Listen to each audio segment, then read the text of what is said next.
What's up, guys? Today I wanted to show you, if you see here, I'm on the last tile, and if you go to Home Depot or a good paint place, you get the right texture, you can get your paint mix so it matches in. I already did 6 tiles, and this is the last one. Now you got a tongue and groove type thing where the tongue fits in here.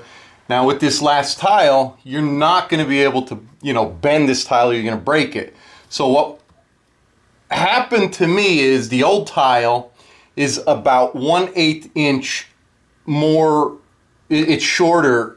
This is an 1/8 inch. So even if I take the back of the lip and I butt it up over here, flush, this part right here, the beveled edge, is about an 1/8 inch overlapping. So even if I cut this tongue, which you're going to have to cut off anyway, and then you're going to have to secure it with some liquid nails, we're still going to be about 1/8 of an inch. So we're going to have to mark that, and then we're going to have to use a straight edge and a utility knife.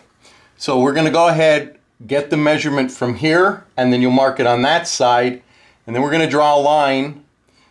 We'll put a straight edge, draw a line, and I'll show you how to cut it. Okay, so this piece that is going to go in too, you're going to have to do the same thing. And what you want to do is butt it up against the wall here, and then you're going to mark where this tile ends, and that's going to be your starting mark. Then we're going to have to slide the tile out.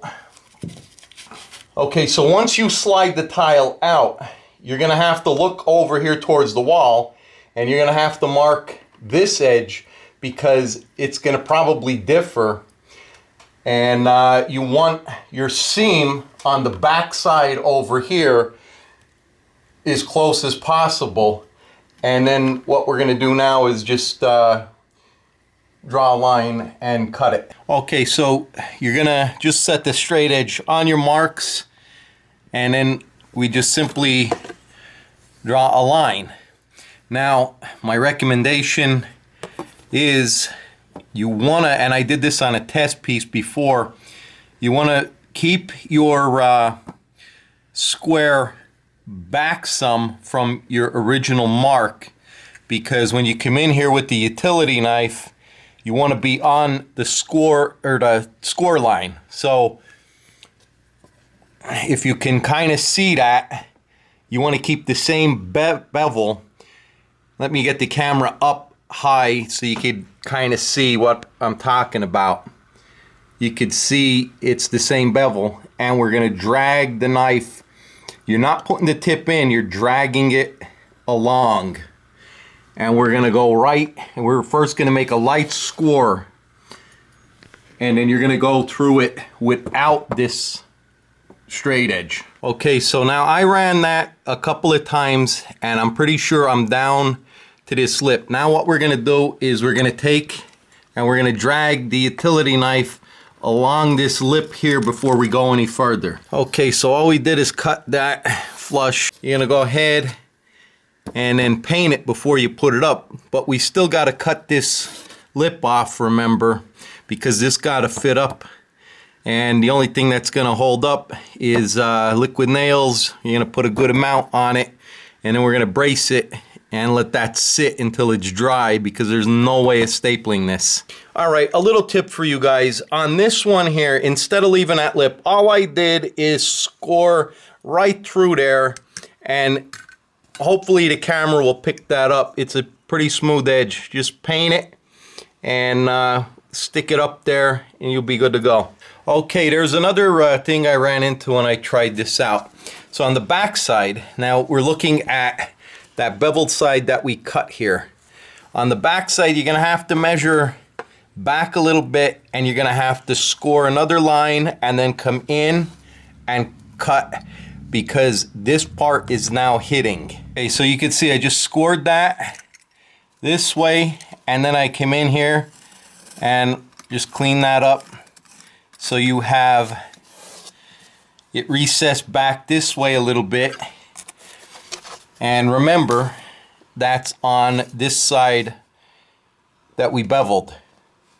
Okay, now on this one here, I was a little tight and I cracked the tile a little bit. So take a piece of remnant and the tongue that fits in here, okay, what you're gonna do is we're gonna cut this tongue off and we're gonna wedge it in here, because don't forget, your tile's going up, you're not stapling it, you're gonna glue it, and at least when you're pushing the tile up snugly, you're gonna have the tongue in here to keep that broken edge down. All right, so you can see right there, it's just filled in right along there. That's gonna prevent that tile from cracking like it did right there, you could see. Okay, so after you paint it, you know, you can see it's still a little tacky there, but you want to dab the top where you cut it, because not only is it going to seal it, but you're going to kind of cover up any marks that you didn't see. And then you do the same thing on each tile. You're going to have to slide this one in, so you're going to put 4 spots, maybe 5 spots of glue on it. You're going to slide it back and over. Okay, so we slid it in. Make sure your seams are tight. And then we're going to use the other one now. Okay, so I thought we'd be able to slide this one in and over, but this part is hitting the wall. So we're going to have to cut that lip back a little bit and then kind of finagle it, glue it.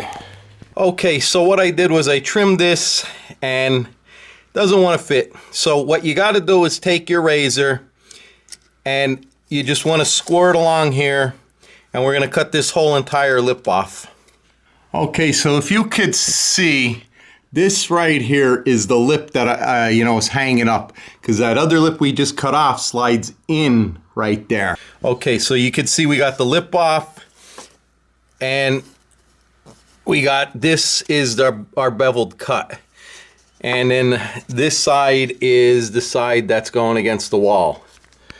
Okay, so before we glue it, we want to make sure that she's going to fit, and I can clearly see she's not going to fit. That other lip is holding me up yet.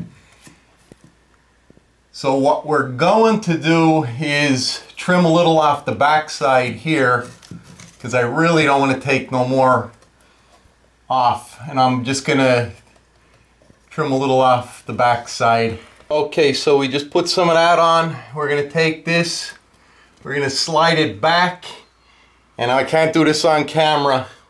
Okay, so take a large putty knife and then gently work that seam till there's no gap.